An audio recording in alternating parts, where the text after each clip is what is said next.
ఇప్పటికే రష్యాతో యుద్ధంలో చితికిపోయిన ఉక్రెయిన్కు వరుస షాకులు ఇస్తున్నారు అమెరికా అధ్యక్షుడు ట్రంప్. పుతిన్తో శాంతి చర్చల్లో పాల్గొనేందుకు జెలెన్స్కీపై ఒత్తిడి తెస్తున్న ఆయన తాజాగా మరో సంచలన నిర్ణయం తీసుకున్నారు. ఉక్రెయిన్కు సైనిక సాయం నిలిపివేస్తూ ఆదేశాలు జారీ చేశారు.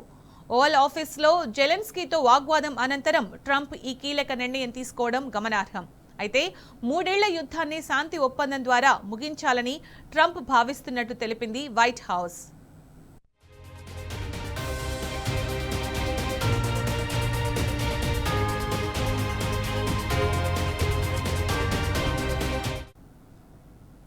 ఇక అంతకుముందు EU దేశాధినేతల సమావేశంలో పాల్గొన్న జెలెన్స్కీ ఉక్రెయిన్ బయలుదేరే ముందు ఓ వీడియో సందేశం విడుదల చేశారు.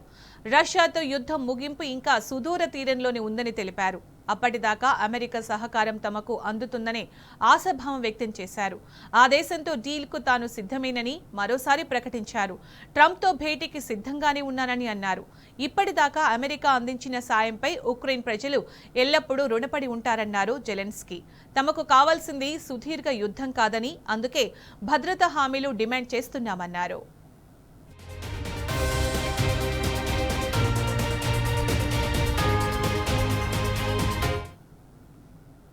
ఇదిలా ఉంటే రష్యాతో యుద్ధం ముగింపు సుదూరమేనన్న ఉక్రెయిన్ అధ్యక్షుడు జెలెన్స్కీ వ్యాఖ్యలపై ట్రంప్ మండిపడ్డారు. జెలెన్స్కీది చెత్త ప్రకటనగా అభివర్ణించారు. అమెరికా ఈ యుద్ధాన్ని మరింత కాలం కొనసాగదీయదని స్పష్టం చేశారు. యుఎస్, ఐరోపా సాయం చేస్తున్నంత కాలం జెలెన్స్కీ శాంతిని కోరుకోరని ఆరోపించారు ట్రంప్. పనిలో పనిగా ఉక్రెయిన్కు మద్దతిచ్చిన EU దేశాలపై కూడా దుమ్మెత్తిపోశారాయన.